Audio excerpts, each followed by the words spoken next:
comedian, cross-channel swimmer and award-winning children's writer. His third book, Billionaire Boy, is just out. It tells the story of the richest 12-year-old in the world who has everything except a friend. And David's creation, Mr. Stink, is on a nationwide tour coming to the Northcott in September. David is with us now. Good morning to you. Good morning, Judy. When you said cross-channel swimmer, I thought you were going to say cross-dresser. What do you do in your own time, David? Entirely up to you. Now, I don't know about 10-year-old boys, but I loved Billionaire Boy. Oh, thank you. Oh, I did. Describe Joe Spud to us in all his glory. Joe Spud, he's 12 years old, and his dad's a billionaire because he invented a type of loo roll that's moist on one side and dry on the other. And so his dad's a billionaire, and Joe's fresh. Bum fresh. I didn't know if I could say bum on the radio. Yes. Bum. There we are. And so this boy Joe has everything he could ever want, but he doesn't have a friend. And the book is about his search for friendship. And I suppose it's just a message for kids, you know, that money doesn't necessarily buy you happiness. I know, but he's a tubby boy, and he's a subject of bullies, and you've created some comedy baddies, haven't you? Well, some of that is based on my own experience, in that when I was at school, we used to have a cross-country run once a year, and I was a fat boy, and there would be, you know, a couple of boys who would just walk it, and then right at the end, we would have a sprint to the finish line because no one wanted to be last. And I took that from my life and put it straight in the book.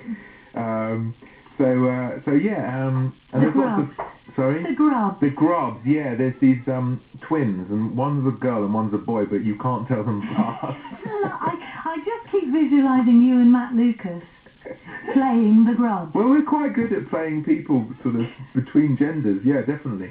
I suppose it's something, because of where I've come from, writing TV comedy, creating the characters in these novels is a really big part of it, and, you know, trying to write all the funny things they say. Yeah, well, it's full of words and names that children love. There is a fine list of swear words in there. Yeah, I mean, they're made-up swear words, I should say. Yeah, absolutely. My favourite is Madgers, which actually is a rude word in this part of the world. It's kind of rude, isn't it? How rude is it?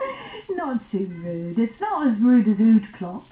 I had a lot of fun creating that list, yeah. The list of all words I would never use in the book because they were too rude. But lovely. It was really funny because you just sort of got these sounds that sounded oodplops. You just think, well, it sounds rude, but I don't know what it is. No, and they've got kids love this. They've got a vile school canteen where you can have things like badger and onion pie with earwax sauce. Yeah, well, I had a lot of fun creating those menus as well. Yeah, I mean, I tried to make this book, you know, as funny as possible.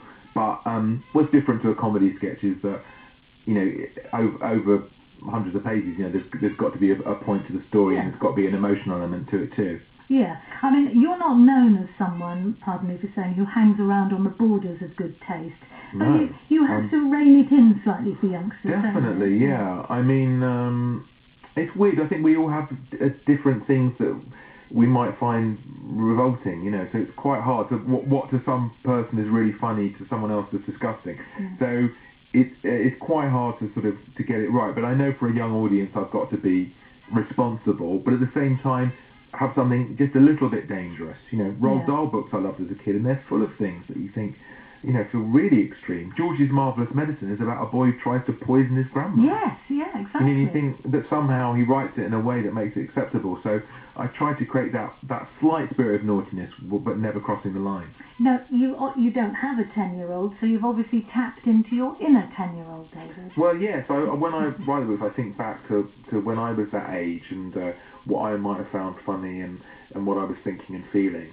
And also when I write children's book, I often reread the things that I loved as a kid to remind me what, you know, great children's writing is. And it's a real pleasure. I don't know if you've done it recently, but just rereading like the BFG and Charlie and the Chocolate Factory and Dig of the Dump is fantastic. We have Michael Morpurgo on quite regularly. Oh, I love his stories as well. It's so hard to get little boys to read, but you have a lot of fans that were Little Britain fans. Yeah. Young boys. People come up to me, you know, mothers come up to me in the supermarket and say, thank you so much.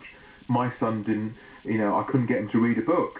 But, you know, he wanted to read yours, and now he's reading. I think it's an incredible responsibility that you know, some kids, it's the first book that they read is one of mine. So, you know, I feel like it's got to be a good one, or I could put them off reading for life.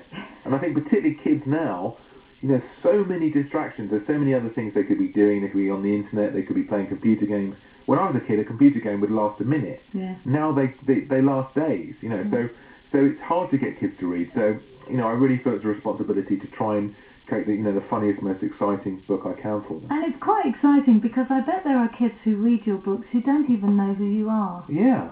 Well, lots of them. But I get loads of letters from kids now, and a lot of them write to me and they say, "What would you like to be if you weren't a children's author?" And I think, well, I actually am on TV, but they don't know. But I take that as a real compliment because they've completely accepted me as a children's author.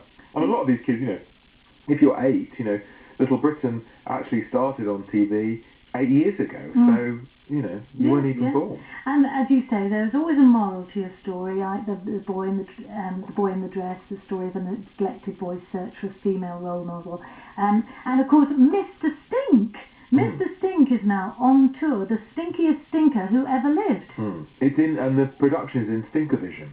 Scratch and sniff. Yes, you're given a scratch and sniff booklet on the way in, and then at certain parts of the story, you're invited to scratch off a page and smell it. Sometimes it's something nice, like sweets in Raj's shop as a character newsagent, and other times it's something like Mr. Stink's Burt. But I went through the production a couple of weeks ago, and it's really fantastic. I'm really proud of it. I'm not in it, but I wrote the book, and I couldn't be prouder of it. Yeah, and of course that's about another child who's bullied. It's Chloe, isn't it? Yeah, she's quite lonely, and her younger sister is a real swot and kind of gets all the attention in her family.